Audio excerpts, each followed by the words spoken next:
પાદરા વિધાનસભા વિસ્તારમાં વહાલી દીકરી યોજના તથા ગંગા સ્વરૂપા આર્થિક સહાયના લાભાર્થીઓને લાભ માટેના હુકમોનું વિતરણ પાદરાના ધારાસભ્ય કાર્યાલય ખાતે કરવામાં આવ્યા હતા. સરકારની વહાલી દીકરી યોજના તથા ગંગા સ્વરૂપા આર્થિક સહાય યોજનાના લાભાર્થીઓને હુકમોનું વિતરણ કરવામાં આવ્યું હતું. પાદરા વિધાનસભા વિસ્તારના લાભાર્થીઓને મળવાપાત્ર લાભાર્થીઓના હુકમોનું વિતરણ કરવામાં આવ્યું હતું.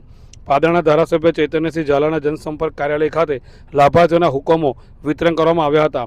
વહાલી દીકરી યોજનાના 90 જેટલા લાભાર્થીઓ તેમજ ગંગા સ્વરૂપા આર્થિક સહાયના 125 જેટલા લાભાર્થીઓને યોજના અંતર્ગત હુકમ વિતરણ કરવામાં આવ્યા હતા. ધારાસભ્ય ચૈતન્યસિંહ ઝાલાના હસ્તે વિતરણ કરવામાં આવ્યા હતા. કાર્યક્રમમાં ભાજપ શહેર પ્રમુખ દીપેશ પંચાલ, તાલુકા ભાજપ પ્રમુખ સંજયસિંહ પરમાર સહિત સંગઠનના હોદ્દેદારો ખાસ ઉપસ્થિત રહ્યા હતા.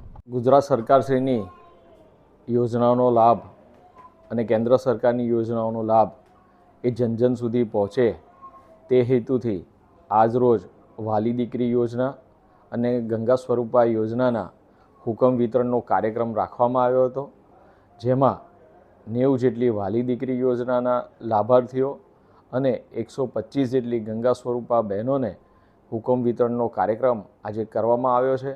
અને જન સુધી એ ભારતીય જનતા પાર્ટીની સરકારોની સેવા પહોંચે એ ઉદ્દેશથી આ સહાય એ આ લાભાર્થીઓ સુધી પહોંચાડવામાં આવી છે.